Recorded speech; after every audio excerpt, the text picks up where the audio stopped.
எல்லாருக்கும் வணக்கம். நான் ஓம் பிரகாஷ் பேசுகிறேன். இது வரைக்கும் நீங்கள் இந்த சேனலை சப்ஸ்கிரைப் பண்ணலாம், சப்ஸ்கிரைப் பண்ணிக்கோங்க. அது மட்டும் இல்லாமல் பக்கத்தில் இருக்க பெல் பட்டனும் கிளிக் பண்ணி வச்சுக்கோங்க. அப்போ தான் நம்ம சேனலில் போடுற எல்லா வீடியோஸும் உங்களுக்கு நோட்டிஃபிகேஷனில் காமிக்கும். மேலும் ஜோதிடம் சார்ந்த ஏதாவது கேள்விகள் இருந்தாலும் அல்லது உங்கள் சுய ஜாதகத்தை பற்றி ஏதாவது கேள்விகள் இருந்தாலும் நீங்கள் கீழே கமெண்ட் பாக்ஸில் உங்களோட பிறந்த தேதி, பிறந்த நேரம், பிறந்த இடம் குறிப்பிட்டு உங்கள் கேள்விகளை நீங்கள் கேட்கலாம். கண்டிப்பாக எல்லோருடைய கமெண்ட்ஸுக்கும் முடிஞ்ச வரைக்கும் நான் ரிப்ளை பண்ணுறேங்க. சரிங்களா? அதே மாதிரி இந்த வீடியோ உங்களுக்கு பிடிச்சிருக்கின்ற பட்சத்தில் ஒரு லைக்கும் போட்டு விடுங்க. நிறைய லைக்ஸ் வர தான் இன்னும் மேற்கொண்டு வீடியோஸ் நிறைய போடணுன்ற ஒரு தூண்டுதல் எனக்கும் வரும். சரிங்களா? முடிஞ்சிருக்கும் இந்த வீடியோ பார்க்குறவங்க ஒரு லைக்கை போட்டுட்டு கமெண்ட்டை போட்டுட்டு உங்களோட வீடியோ நீங்கள் பார்க்க ஆரம்பிங்க. சரி, வாங்க இப்போ வீடியோக்குள்ளே போகலாம். இந்த வீடியோ என்ன பார்க்க போறோம் அப்படின்னா, துலாம் ராசி விசாகம் நட்சத்திரத்தில் பிறந்தவர்களுக்கு 2025 ஆண்டு சனி பயிற்சி பலன்களை பற்றி பார்க்க போகிறோம்.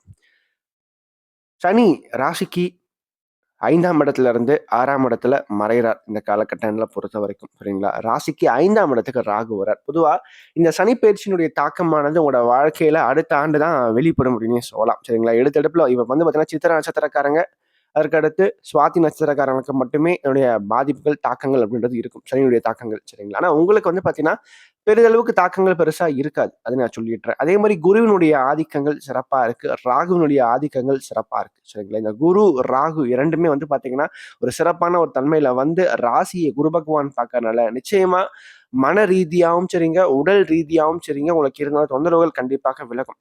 ரொம்ப நாளா ஒரு லைஃப் ரொம்ப ஸ்ட்ரெஸ்ஃபுல்லா போயிட்டு இருக்கு, மாதிரி அடைச்சு வச்ச மாதிரியே வாழ்க்கை போயிட்டு இருக்கு, என்னால எதுவுமே பண்ண முடியல, அடுத்த கட்டத்துக்கு என்னால போக முடியல, நானும் முட்டி மோதி முயற்சி பண்ணி பாக்குறேன், ஆனா என்னால எதுவுமே பண்ண முடியல, என் லைஃப் மட்டும் ஏன் இப்படியே இருக்கு அப்படின்னு சொல்லிட்டு ஏங்கிட்டு இருக்கீங்க நிறைய பேர். சரிங்களா? ஸோ அவங்களுக்கான ஒரு பதில் நிச்சயமா உங்களோட வாழ்க்கை கூடிய விரைவில் மாறப்போகுது.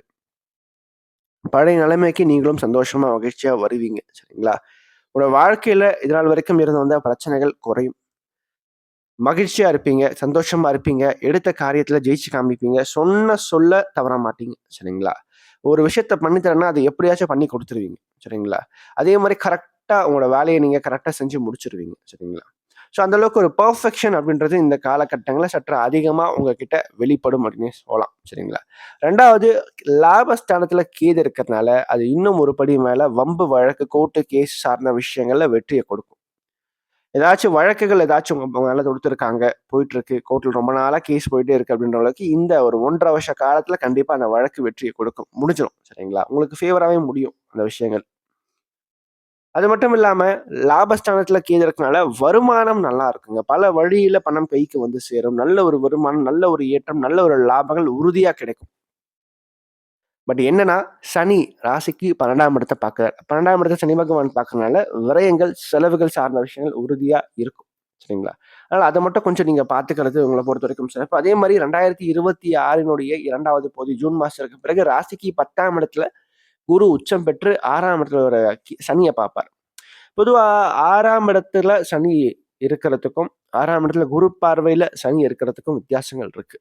ஸோ இந்த சனி என்ன பண்ணுவார்? கடன் சார்ந்த விஷயங்கள், வேலை ரீதியாக சற்று பிரச்சனைகளை கொஞ்சம் கொடுப்பார். எப்போ? அடுத்த வருஷம் ஜூன் மாசத்திற்கு பிறகு. சரிங்களா? ஸோ அப்போ அந்த காலகட்டங்கள்ல தான் நீங்க கொஞ்சம் கவனம் எடுத்துக்கணும். சரிங்களா? அதே மாதிரி கொஞ்சம் ஃபினான்ஷியலாகவும் கொஞ்சம் செலவுகளை கொடுப்பார். கொஞ்சம் ஸ்ட்ரகிள்ஸ் அப்படின்றது அடுத்த வருஷம் ஜூன் மாசத்திற்கு பிறகு உங்களோட வாழ்க்கையில இருக்கும். ஏன்னா 10ல சனி அமர்ந்து 6ஆம் இடத்தை பார்ப்பார். சரிங்களா? ஸோ விசாகத்தை பொறுத்த வரைக்கும் அது கொஞ்சம் சிறப்பு இல்லை அப்படின்னு சொல்லலாம். ஸோ அத்தகைய ஒரு நேரங்கள், அத்தகைய ஒரு காலகட்டங்களை நீங்க கொஞ்சம் முடிஞ்ச வரைக்கும் பார்த்தீங்கன்னா ஒரு முன்னெச்சரிக்கை தேவை. வியாபாரத்துல பெரிதளவுக்கு பார்த்தீங்கன்னா இன்வெஸ்ட்மெண்ட் பண்ணக்கூடாது. சரிங்களா? ஒரு மேலோட்டமா பண்ணிட்டு போகணும். அதே மாதிரி நிறைய தொகையை கொடுக்கல் வாங்கல் விஷயத்துல கொஞ்சம் கவனமா இருங்க. கடன் கொடுக்கல் வாங்கல் விஷயத்துல முக்கியமா கவனமா இருக்கணும் நீங்க இந்த காலகட்டங்கள்ல. சரிங்களா? ஏன்னா அடுத்த ஒரு 2 வருஷத்துக்கான ஒரு பலன்கள் தான் நம்ம பார்த்துட்டு இருக்கோம். ஸோ அந்த வகையில பார்க்கும்போது கேது நல்லா தான் இருக்கு. சரிங்களா? அடுத்த ஒரு 1.5 வருஷத்துக்கு. ஆனா இந்த 2026 ஜூன் மாசத்திற்கு பிறகு குரு 10ல உச்சம் பெறது மட்டும்தான் சிறப்பு கிடையாது. பொதுவா துலாத்தை பொறுத்த வரைக்கும் குரு வலுக்கவே கூடாதுங்க. குரு துலாத்தை பொறுத்த வரைக்கும் 6, 8, 12ல மறையணும், அல்லது பாத்தீங்கன்னா 3, 11ல உட்கார்ந்து இருக்கணும், அல்லது 7ல இருக்கணும். ஸோ இத்தகைய அமைப்புகள் இருக்கும்போது மட்டுமே குரு துலாத்துல பிறந்தவங்களுக்கு நன்மை செய்ய கடமைப்பட்டவரா வருவார். மற்ற எந்த இடத்துல இருந்தாலும் சரிங்க, துலாத்துல பிறந்தவங்களுக்கு குரு தசையும் சரி, கோச்சாரத்துல வருகின்ற குருவும் சரி நன்மைகள் பெருசா செய்ய மாட்டார். ஏன்னா கடித்து கொண்டே நன்மை செய்கின்ற கிரகம் துலாத்தை பொறுத்த வரைக்கும் குரு தான். சரிங்களா? அதாவது புதன் செய்யறதுக்கும் இங்க குரு செய்யறதுக்கும் வித்தியாசங்கள் இருக்கு. புதன் வந்து பாத்தீங்கன்னா தன்னுடைய நண்பருடைய வீடுன்னு சொல்லிட்டு அப்படியே அள்ளி கொடுப்பார் எல்லாத்தையும். ஆனா இந்த குரு வந்து பாத்தீங்கன்னா திட்டிகிட்டே ஹெல்ப் பண்ணுவார். அதுதான் விஷயம். 2த்துக்கும் உள்ள ஒரு வித்தியாசம் அதுதான். மனசார புதன் வந்து உதவி செய்வார். இந்த குரு வந்து பாத்தீங்கன்னா கடித்துக் கொண்டே, திட்டிக் கொண்டே, முனமிக் கொண்டே வந்து பாத்தீங்கன்னா உங்களுக்கு நன்மைகளை செய்வார். அதுதான் 2த்துக்கும் உள்ள வித்தியாசம். ஸோ அத்தகைய அமைப்புல இருக்கும்போது அவர் வந்து வழுக்கக்கூடாது. 10ல வந்து அடுத்த வருஷம் உச்சமாகின்ற போது நிச்சயமாக கொஞ்சம் வேலை ரீதியாவும் சரிங்க, தொழில் ரீதியாவும் சரிங்க, கொஞ்சம் சிக்கல்களையும், இடையூறுகளையும் கொஞ்சம் கொடுப்பார். அத பத்தி நம்ம அடுத்த வருஷம் ஒரு பதிவு நம்ம தெளிவாவே போடலாம். சரிங்களா? விசாகத்த பொறுத்தவரைக்கும். ஸோ இந்த பதிவுல இத மட்டும் நம்ம பார்த்து முடிச்சுக்கலாம். ஸோ ஆக மொத்தம் இந்த சனி பயிற்சியினுடைய முதல் பகுதி உங்களுக்கு ரொம்ப சிறப்பாவே இருக்கு. நல்ல மாற்றங்களை உறுதியாக கொடுக்கும் அப்படின்னே சொல்லலாம். நல்லபடியா பயன்படுத்தி வாழ்க்கையில முன்னேறுங்க. மேலும் இந்த வீடியோ உங்களுக்கு பிடிச்சிருந்தா லைக் பண்ணுங்க. பிடிக்கலன்னா நீங்க தாராளமா நீங்க டிஸ்லைக்கும் பண்ணலாம். சரிங்களா? அதே மாரி இந்த வீடியோ பத்தின ஏதாவது கேள்விகள் எதுவா இருந்தாலும் நீங்க கமெண்ட் பாக்ஸ்ல கமெண்ட் பண்ணலாம். அது நல்ல விஷயமா இருந்தாலும் சரி, கெட்ட விஷயமா இருந்தாலும் சரி, உங்களோட தோன்ற விஷயங்கள் நீங்க கமெண்ட் பாக்ஸ்ல கமெண்ட் பண்ணுங்க. அது சரியா இருந்தா இன்னும் எனக்கு பூஸ்டப்பா இருக்கும். அது தவறான ஒரு இதுவா இருந்தா நான் அத திருத்திக்கிறேன். சரிங்களா? நன்றி, வணக்கம்.